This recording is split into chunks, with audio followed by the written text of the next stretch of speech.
ఒంగోలు, గుంటూరు, ఏలూరు, విజయవాడ, తెనాలి, దేవరం ఈ ప్రార్థనా గోపురాలకి ఇన్ఛార్జ్గా ఉన్నాను. ఇక్కడ ఆంధ్రప్రదేశానికి ఇక్కడికి రావడానికి వాస్తవానికి విజయవాడ ప్రయత్నం వారు స్టాఫ్ అంతా రావాలి. ఇక్కడ కూర్చో ఎక్కడికి వెళ్ళిపోయావు ఇప్పుడు దాకా, ఎన్ని వాక్యాలు చెప్పారు, ఎన్ని మాటలు చెప్పారు. కూర్చో రా, you should SIT down and listen the word. Come. చక్కని సాక్ష్యం. అంటే ఆ రోజు ఆయన వేసిన విత్తనం ఇక్కడ ఒక సాక్షాత్మే నిలబడింది. ఎంత అద్భుతమైంది. ఈ రోజు కూడా నేనంట ఆ రోజు ఆయన వేసే విత్తనం. నేను ఆ పాప వయసులో ఉంటుంటా, విజయవాడలో మీటింగ్లు పెట్టినప్పుడు దగ్గరగా చోటు దొరకక మాకు మా మదర్ నన్ను ఎత్తుకొని భుజాలకు ఎక్కించుకొని ఆయన చూపించేది. గొప్ప దైవజనం. మరి వారు స్థాపించిన సంస్థలో ఈరోజు నేను పనిచేయడం నిజంగా దేవుడు నాకు ఇచ్చిన గొప్ప. నేను ఇప్పుడు పనిచేయాలనుకుంటే నేను గ్లోబల్ కంపెనీలో వర్క్ చేశాను. 1,40,50,000 రూపాయల జీతం. దరిదాపు 20 సంవత్సరాలు 22 సంవత్సరాలు పనిచేశాను. అన్ని దరిదాపుగా 7 దేశాలు చూసి. కానీ ఎందుకో దేవుని పరిచర్యలో ఉన్న సంతోషం, ఆనందం ఇంకెక్కడ. వారు 2 మాటలు చెప్పారు. ఆ 2 మాటలనే మనం ధ్యానం చేద్దాం. ఒకటి, శరీరానికి వయసు ఉంటుంది కానీ మనసుకి వయసు లేదు. ఇంకో మాట, గుడ్డితనం. ఏ తనం? ఆధ్యాత్మిక గుడ్డితనం. బాగా వినాలి. ఈ రెండు మాటల గురించి మనం ధ్యానం చేద్దాం. బైబిల్ గ్రంథంలో ఒక వ్యక్తి ఉన్నాడు, భక్తుడు, అద్భుతమైనటువంటి భక్తుడు. ఎవరన్నా ఒకరి పేరు చెప్పండి. మీరు ఎవరు ఊహించుకుంటున్నారో అవునో కాదో చెప్పేస్తా. ఈ సైడ్ వాళ్ళు చెప్పండి. ఒక భక్తుడి పేరు చెప్పండి, మీకు ఇష్టమైన భక్తుడి పేరు. బైబిల్ గ్రంథంలో భక్తుడి పేరు చెప్పండి. అమ్మా అమ్మా భక్తుడు, దేవుని భక్తుడు. దావీదు, అబ్రహాము, పౌలు, సౌలు. సూపర్. చప్పట్లు కొట్టండి. మోషేని జ్ఞాపకం చేయాలని ఒక ఆలోచన పరిశుద్ధాత్మ దేవుడు. ఎందుకు జ్ఞాపకం చేయాలయ్యా? మోషేకి బాగా వినండి, 80 సంవత్సరాల వయసులో. ఎన్ని సంవత్సరాల వయసులో? 80 సంవత్సరాలు. వినాలి అబ్బాయి, బ్లాక్ టీ షర్ట్ అబ్బాయి, వినాలి. లేదా నువ్వు ఎత్తుకుని బయట అటు ఇటు తిప్పు, పాడని వింటారు. తీసుకెళ్ళి అక్కడ చూపించు బాల్కనీ, లేదా వదిలేసి వినాలి. నీ వయసు ఎంత? 16 కదా. 17 సంవత్సరాల వయసులో దానిని ఎత్తుకుని వెళ్ళిపోయారు బొమ్మలో దేశం. యూసేపు కూడా వెళ్ళిపోయాడు. సో 80 సంవత్సరాల వయసులో 40 రోజులు కఠిన ఉపవాసం 2 సార్లు చేశాడు. ఏ వయసులో? 80 సంవత్సరాలు. ఈ సంవత్సరంలో దేవుని కొరకు, నీ కుటుంబం కొరకు కడుపు కార్చుకున్న రోజులు ఏమైనా ఉన్నాయా లేవో ఒకసారి జ్ఞాపకం చేసుకోండి. నంబర్ 1, 120 సంవత్సరాల వయసులో అప్పటికి మొత్తం 40 లక్షల మందిని తీసుకొచ్చి మోయాబ్ మైదానం దగ్గర కూర్చోబెట్టాడు. అందరూ ఉన్నారు అక్కడ. అప్పుడు దేవుడు పిలిచాడు, మోషే నువ్వు ఇక్కడ రావయ్యా. మోషే తీసుకుని ఆ నెబో పర్వతం, నెబోషి, పిస్గా కొండపైన నెబోషి ఇక్కడ మీద నుంచోబెట్టాడు. ఇదిగో ద్వితీయోపదేశకాండం 34 వచ్చావు. ఈ 5 కాండాలు ఇదంతా చూడు. వినాలి బాబు, నువ్వు వినాలి. ఎన్ని సంవత్సరాల వయసులో? 120 సంవత్సరాల వయసులో. ఎన్ని సంవత్సరాల వయసులో? ఇప్పుడు రతన్ సింగ్ ఉన్నాడు. రతన్ సింగ్ తలనొప్పి కళ్ళజోడి పెట్టుకున్నాడో తెలియదు, కళ్ళు అంటే ఈ అక్షరాలు కనబడే పెట్టుకున్నాడో తెలియదు కదా. అంటే ఏంటి? కళ్ళ యొక్క శక్తి తగ్గిందా లేదా? తగ్గింది. ఇప్పుడు ఎన్ని సంవత్సరాలు నీకు? 40. మోషేకి ఎన్ని సంవత్సరాలు? 120. ఇప్పుడు 34వ అధ్యాయంలో చదువు, 5వ వచనంలో 7వ వచనంలో అనుకుంటా. సేవకుడైన మోషే యెహోవా సేవకుడైన మోషే యెహోవా మాట చొప్పున మోయాబు దేశములో మృతి పొందెను. బెత్షెయోరు ఎదుట మోయాబు దేశములో ఉన్న లోయలో అతడు పాతిపెట్టబడెను. అతని సమాధి ఎక్కడ ఉన్నదో నేటి వరకు ఎవరికి తెలియదు. మోషే చనిపోయినప్పుడు 120 సంవత్సరముల ఈడు గలవాడు. 120 సంవత్సరాల వయసు కలిగినవాడు. ఎన్ని సంవత్సరాలు? 120. ఇప్పుడు అసలు చదువుదాం. అతనికి దృష్టి మాంద్యము లేదు. అతని సత్తువ తగ్గలేదు. తగ్గలేదు. ఇప్పుడు నేనున్నా 52 సంవత్సరాలు. నేనేమన్నా రాగానే అయ్యారు కొంచెం నేర్చుకున్నాను. కానీ మోషేకి 120 సంవత్సరాల వయసు. బాగా విన్నా, బయట నుంచి విన్నాను. ఎత్తుకో. Very good. బయట నుంచి వినపడుతుంది మీకు. బయట కాసేపు కూర్చొని వినండి, డోర్ వేసేయండి. దేవునికి స్తోత్రం. మిగతా వాడు పెట్టండి. వినండి, నా వైపు చూడండి. ఇక పిల్ల తల్లి దగ్గరే ఉంది కాబట్టి ఇబ్బంది లేదు, వాళ్ళు చూసుకుంటారు. 120 సంవత్సరాల వయసులో ఏం తగ్గలేదు? యేసయ్యే ఆ కొండ మీద తీసుకెళ్ళి, మోషే చూస్తున్నావా అంటే ఏంటి? ఆ దూరంలో కొన్ని కిలోమీటర్ల దూరంలో ఉన్న ఈ పాలు తేనెలు ప్రవహించే ఆ కానాను చూపిస్తుంటే, చూసావా మోషే? బాగుందయ్యా, పచ్చగా ఉందయ్యా. అంటే ఏం తగ్గలేదు? దృష్టి మాత్రం. నేనంట 40 సంవత్సరాలు పిల్లలందరినీ నడిపించి మోయాబు మైదానానికి తీసుకొచ్చిన ఆ మోషే మరణం ఒక విషాదకరంగా ముగిసింది. సహజంగా ఒక వ్యక్తి మరణించే ముందు బంధువులు పిలుచుకుంటాడు, 10 మందిలో మరణించాలని కోరుకుంటాడు. కానీ మోషే ఒంటరిగా. అద్భుతం ఏంటంటే, నేను అనుకుంటున్నాను దేవుడే స్వయంగా దిగించి ఆ పర్వతం ఎక్కించి చూపించాడు కదా. ఇక మోషే చనిపోయిన తర్వాత ఆయనే తన సొంత హస్తాలతో తీసుకుని వెళ్ళి భూస్థాపన చేశాడేమో అని అనిపిస్తుంది. ఎందుకో తెలుసా?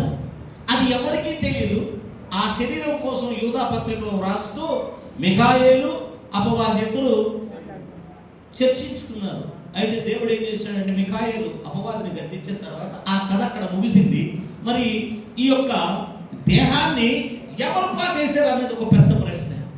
నేను అనుకుంటున్నా, ఇది నా పరిశుద్ధాత్మ దేవుడు నాతో ఆ అనుభవాల నుంచి చెప్పే మాట ఏంటంటే, భగవంతుడే స్వయంగా ఆయన్ని తీసుకెళ్ళి చక్కగా దాచిపెట్టాడు అని అనుకుంటున్నాను. ఒకవేళ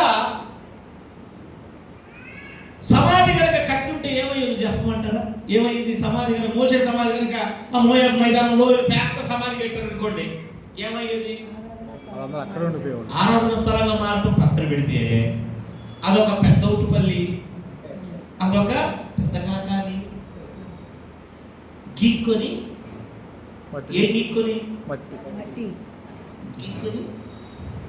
ఇశ్రాయేలు ఇది చేస్తారని తెలుసు. అందుకే ఏమీ తెలియకుండా. అయితే మోషేని తక్కువ చేయాల. నూతన నిబంధన గ్రంథంలో ఆ యెరూషలేములోనే ఆ రూపాంతర కొండ మీద ఏలియా మోషేలతో ఆ యొక్క అద్భుతమైన పర్ణశాల కట్టినట్టు చప్పట్లు కొట్టాలనిపించింది.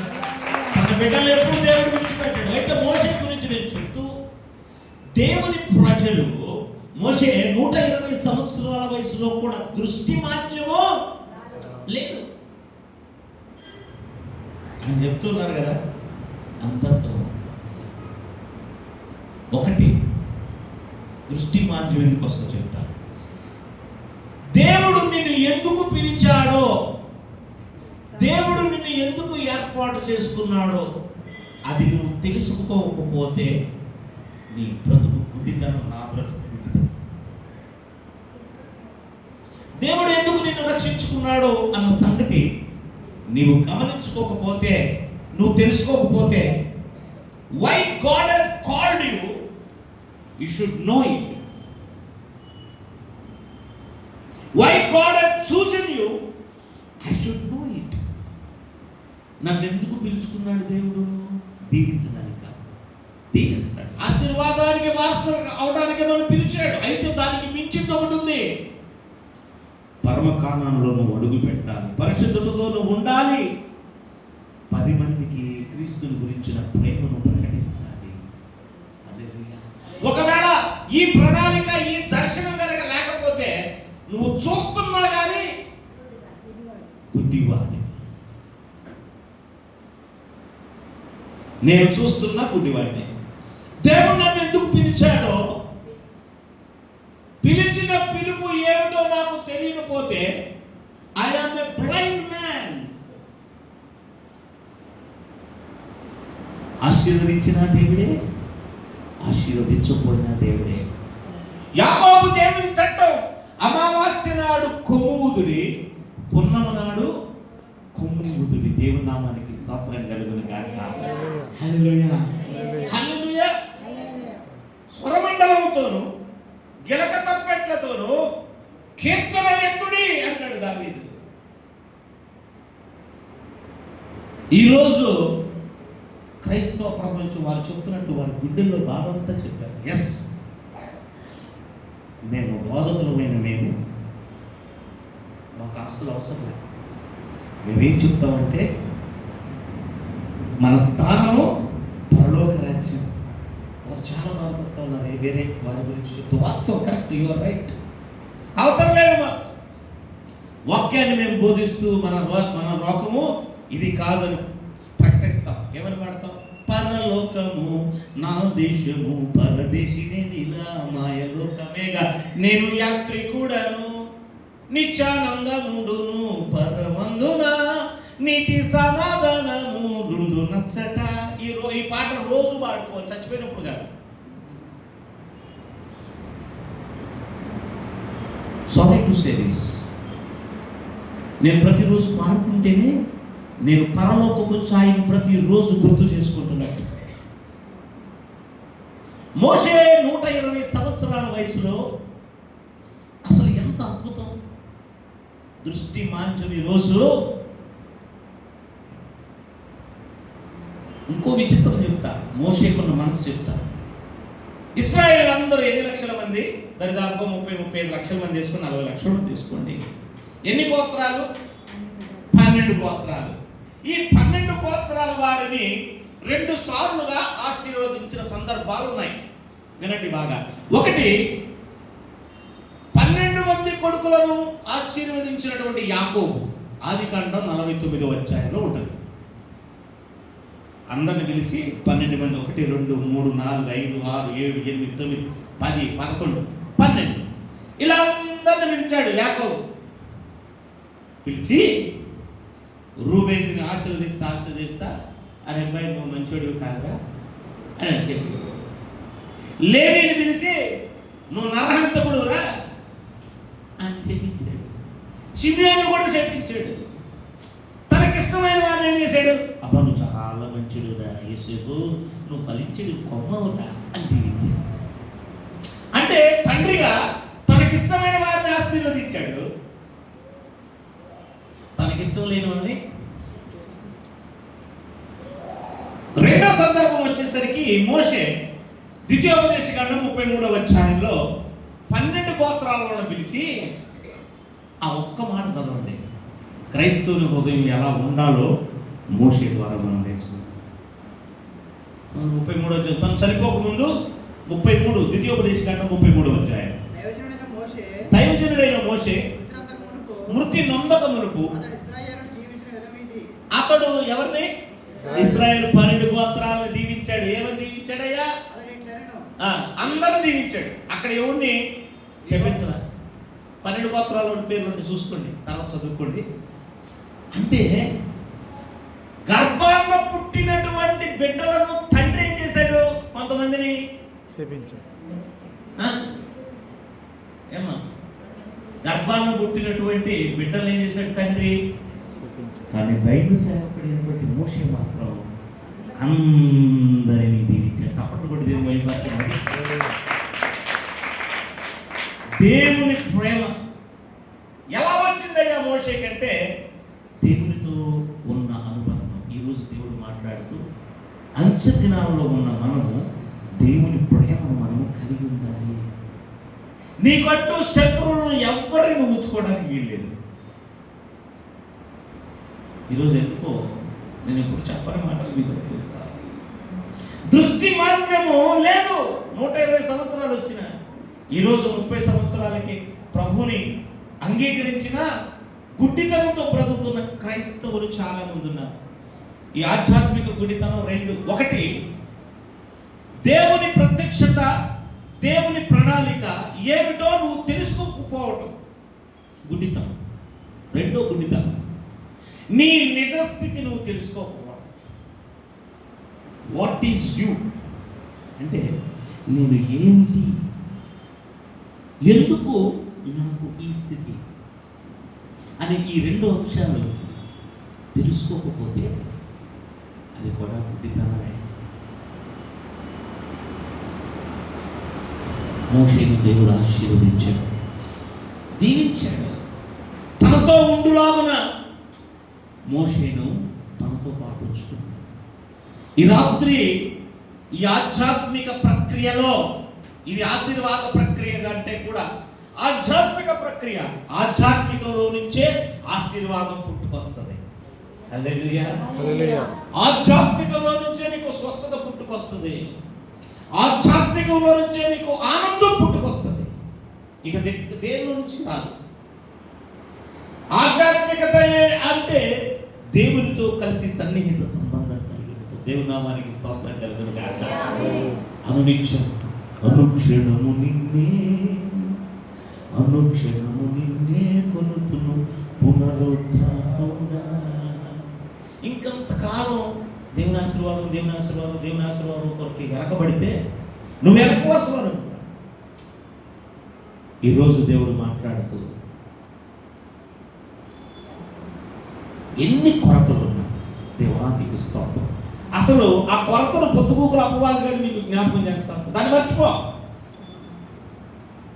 నువ్వు ఇచ్చిన దీవెన కొరకు స్తోత్రం, నువ్విచ్చిన భార్య కొరకు స్తోత్రం, నువ్విచ్చిన ఉద్యోగం కొరకు స్తోత్రం, నువ్విచ్చిన బిడ్డల కొరకు స్తోత్రం, నువ్విచ్చిన ఆరోగ్యం కొరకు స్తోత్రం, నువ్విచ్చిన ఆయుష్ కొరకు స్తోత్రం అయ్యా. అక్కడ అసలు గుర్తు చేసుకోవా. ఎప్పుడైతే నువ్వు దేవుని స్తుతించడం ప్రారంభిస్తావో ఆధ్యాత్మిక ప్రవాహంలో నుంచి ఆనందించండి. హల్లెలూయా, హల్లెలూయా. రెండో మాట అంటాడు, 120 సంవత్సరాలు వచ్చినా ఏం తగ్గలేదండి? సత్తువ తగ్గలే, అంటే బలం తగ్గల. ఇనుము ఉందనుకోండి, ఇనుము దగ్గర పెట్టామనుకోండి ఏమన్నా అవుద్దా? అదే ఇనుమును తీసుకెళ్ళి మట్టిలో పెట్టామనుకోండి ఏమవుద్ది? ఏమవుద్దమ్మా? ఇనుము తీసుకెళ్ళి ఇసుకలో పడేసాం లేదా మట్టిలో పడేసాం, ఏమవుద్ది? అంటే దానికి ఉన్న బలం ఉంటుందా పోద్దా? అంటే భక్తి జీవితం ఎప్పుడూ కూడా భక్తిహీనులతో. చూడండి, మోషే సీనాయి కొండ మీద ఉన్నాడు, అహరోను కింద ఉన్నాడు. తుప్పు ఎవరికి పట్టింది? అందుకే దేవుడే ఉన్నాడు, సీనాయి పర్వతం చుట్టూ ఒక ప్రహరీ కట్టిన బాబు రాని మాకు ఎందుకు తెలుసా? అపరిశుద్ధతతో ఉన్నారు. ఈ అహరోను ఎవరితో ఉన్నాడు? ఇశ్రాయేలుతో ఉన్నాడు. తుప్పు పట్టిందా లేదా? మళ్ళా ప్రత్యక్ష గుడారంలోకి వెళ్ళడానికి స్నానం చేయించి అప్పుడు కొత్త బట్టలు వేసిన తర్వాత కానీ లోపల పంపించలా. నీ ప్రయాణము ఈరోజు దేవుని వాక్యాన్ని ప్రకటించడానికి విజయవాడ నుంచి ఎందుకు మచిలీపట్నాన్ని మిమ్మల్ని ప్రేమించి దేవుడు నాకు ఇచ్చాడు తెలిసే ఈ కృప. ఈ మాట చెప్పిరా, నువ్వు వెళ్ళి వాళ్ళకి తెలిసినా తెలియపోయినా నువ్వు వెళ్ళి చెప్పేసి వచ్చాయి.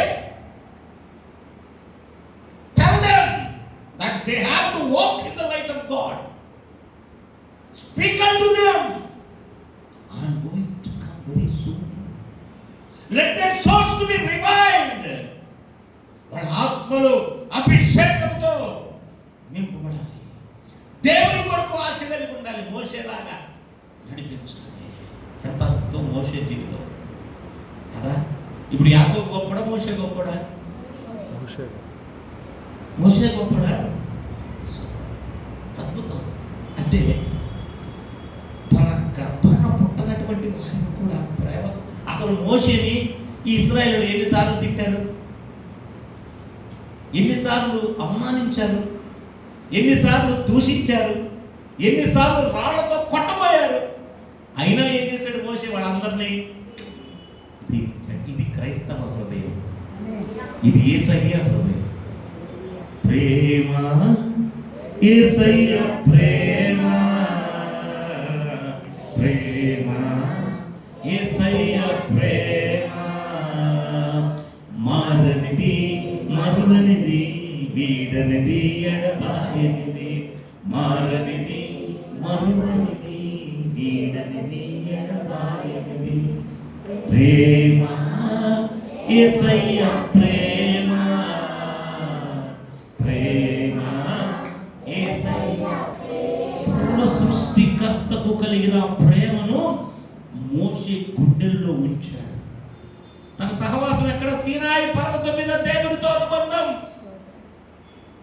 ఈరోజు మీరు అనుకోవచ్చు, ఈ 2 గంటల్లో నేను దేవునితో అనుబంధాన్ని కలిగి. ఎస్, డెఫినెట్గా ఒక అద్భుతమైనటువంటి ఆత్మ ప్రవాహం నీ చుట్టూ ఉంటుంది. ఎందుకు ఆసక్తితో దేవుని వాక్యం వింటున్నావు?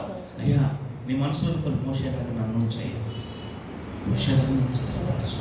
ఆ మంచి ఓర్పు సహనం నాకు. సగం కుటుంబాలు పాడైపోవడానికి కారణం ఓర్పు సహనం లేకపోవడమే. ఈ దినాల్లో కుటుంబాలు చెల్లాచెదురైపోవడానికి కారణం ఓర్పు సహనం, ప్రేమ లేకపోవడం. సాత్వికుడు ఈ భూమి మీద మోషే అంత సాత్వికుడు అసలు లేనే లేడు. ఒక దగ్గర అంటాడు ఇశ్రాయేల్, మోషే వీళ్ళందరినీ చంపేస్తాను నేను, నీ సంతానానికి ఇస్తా అని అంటాడు. అన్నాడా? అప్పుడు మోషే ఏమంటాడు తెలుసా? అయ్యా వద్దే, అవసరమైతే నా పేరు తీసేయి. అంటే ఇప్పుడు ఇశ్రాయేలు ప్రజల్ని మోషే ఎక్కువ ప్రేమించాడా, దేవుడు ఎక్కువ ప్రేమించాడా? దేవుడు ఏమన్నాడు? వీళ్ళందరినీ కొట్టేస్తామన్నాడు. కానీ మోషే ఏమన్నా తెలుసా? వీళ్ళతో నడిచిన అనుబంధం ఉందయ్యా, వీళ్ళు దీవించబడాలి, వీళ్ళు ఆశీర్వదించబడాలయ్యా. అంత గొప్ప మనసు కదా. అందుకే దేవుడు మోషే మాటను తీసివేయలేదు. ఈ రాత్రి ఆధ్యాత్మిక అంతత్వం నుంచి మనం బయటికి రావాలి. నేనేంటి? నేను దేవుని కొరకు ఎందుకు రక్షణ పొందాను? ఎందుకు వాక్యం వింటున్నాను? నేను ఎలా బ్రతుకుతున్నాను? నీ బలం తగ్గడానికి వీలు లేదు. నీ బలం తగ్గకుండా ఉండాలంటే ఎప్పుడు కూడా దేవునితో, ఎప్పుడు దేవుని వాక్యం, ఎప్పుడు దేవుని వాక్యం. అది కూడా సత్యమైన వాక్యమై ఉండాలి, యథార్థమైన వాక్యం ఉండాలి, సమర్పణ కలిగిన సేవకుని వాక్యమై ఉండాలి.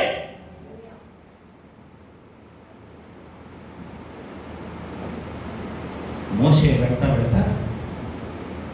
నూను కుమారుడైనటువంటి యెహోషువ తల మీద తిప్పి చేయి దీవించి ఆస్వాదించి, నా తర్వాత వీడే ఆడబ్బాయిని గెలుచుమని పిలిచి, అరే నువ్వు చేయరా, వీళ్ళందరూ నువ్వే నడిపించాను అలా. మనం గమనించుకోవాల్సింది ఏంటంటే, సేవలో తిరుతరుగా వాక్యం వింటున్నారు, మంచి అభివృద్ధిలోకి రావాలి, ఆధ్యాత్మిక ఎదగాలి. బయట కూడా వింటూ ఉంటాం, నీళ్ళన్నీ ఒకేలాగా ఉంటాయి. మన ముందున్న మురికాలలో నీళ్ళు ఒకటే, పక్కన పంట బదులు నీళ్ళు ఒకటే, ఆర్గో వాటర్ అన్ని పేరు మాత్రం నీళ్ళే, కానీ నీళ్ళలో క్వాలిటీ అది గమనించుకోవాల్సిన అవసరం ఉంది. కాబట్టి రాత్రి దేవుని వాక్యాన్ని మీకు తెలియపరుస్తుంది. ద్వితీయోపదేశకాండం 34 వచనంలో మోషే ఆ నెబో పర్వతం మీద కలిగినటువంటి అనుభవాన్ని మీకు జ్ఞాపకం చేస్తా ఉన్నాను. కనుక అయ్యగారు మాకు గుడితనం ఉందా అని అనబాకండి. మీ గురించి చెప్పడం గుర్తు చేస్తున్న దేవుని వాక్యం. అది లేకుండా ఉంటే మంచిది, అప్పుడు దేవుని చూడగలం. బలం తగ్గకుండా ఉండాలంటే సహవాసంలో ఉండాలి. నెలకు ఒక్క రోజు వస్తున్నాం మేము. మా పార్ట్నర్స్ అందరూ రండి. మీరు చాలామందికి ఇన్ఫార్మ్ చేసాం, గ్రూప్లో కూడా పెట్టారు మెసేజ్. మరి చాలామంది రాలేకపోయారు. మరి అలా వచ్చే నవంబర్ మాసంలో మరి ప్రభు చిత్తం అయితే కాస్త తొందరగా డేట్ ముందుకు వైపు మనం 3వ వారంలో అట్లా ప్లాన్ చేసుకొని మా టీం అంతా వస్తారు. అందరూ మీ కొరకు ప్రార్థన చేస్తారు. మోషేను నడిపించిన దేవుడు కుటుంబానికి నేను ఒక నాయకురాలుగా దేవుడు నడిపించును గాక. శక్తితో బలంతో దేవుడు నింపును గాక. దృష్టి మాంద్యం లేకుండా ఒక బలమైనటువంటి నాయకుడిగా నాయకురాలిగా దేవుడు నిన్ను స్థిరపరచును గాక. తరలు వచ్చండి, ప్రార్థన చేసుకుందాం. ఈ సమయంలో అందరూ తరలు వచ్చండి, చిన్న ప్రార్థన చేసుకుందాం. దేవానికి స్తోత్రం, దేవానికి స్తోత్రం అయ్యా. ఈ రాత్రి 31వ తారీఖు ఈ సమయంలో ప్రభువా నువ్వు నాతో మాట్లాడావు.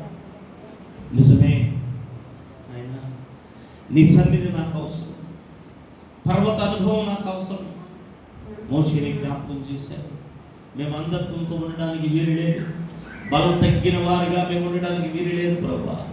ఆ 2వ రాకడలో నీవు పిలిచినప్పుడు ఆ పూర్వశక్తులు వినేటువంటి ఆధ్యాత్మిక చెవులను, నిన్ను చూచే భాగ్యం కలిగిన కన్నులను మాకు అనుగ్రహించండి. ప్రత్యేకంగా మచిలీపట్నం ఆయన అయ్యా, ఇదిగో ప్రభువా అనేక శ్రమలు ఉన్నాయి, ఇబ్బందులు ఉన్నాయి దేవా. ఇదిగో ఆటంకాలన్నిటినీ మీరు లయం చేసినందుకు స్తోత్రాలయ్యా.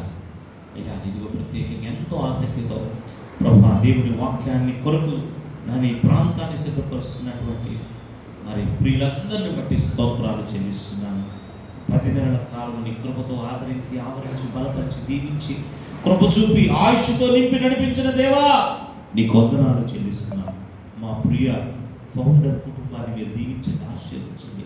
అనేక మందికి దీవెనకరంగా ఆధ్యాత్మికమైనటువంటి నూతనమైనటువంటి ఆశలతో, ఆశీర్వాదాలతో, అభిషేకముతో, కృపలతో వారిని నింపి ఈ యొక్క భారతదేశంలో సత్య సువార్తను ప్రకటించడానికి నేను కృపను బట్టి వందనాలు చెల్లిస్తున్నాను.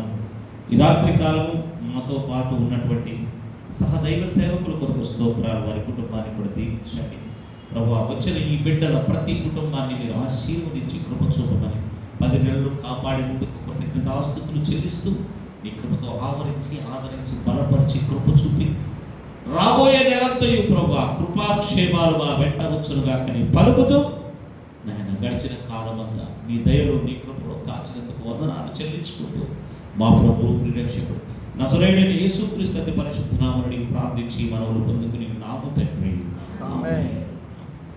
God bless you all.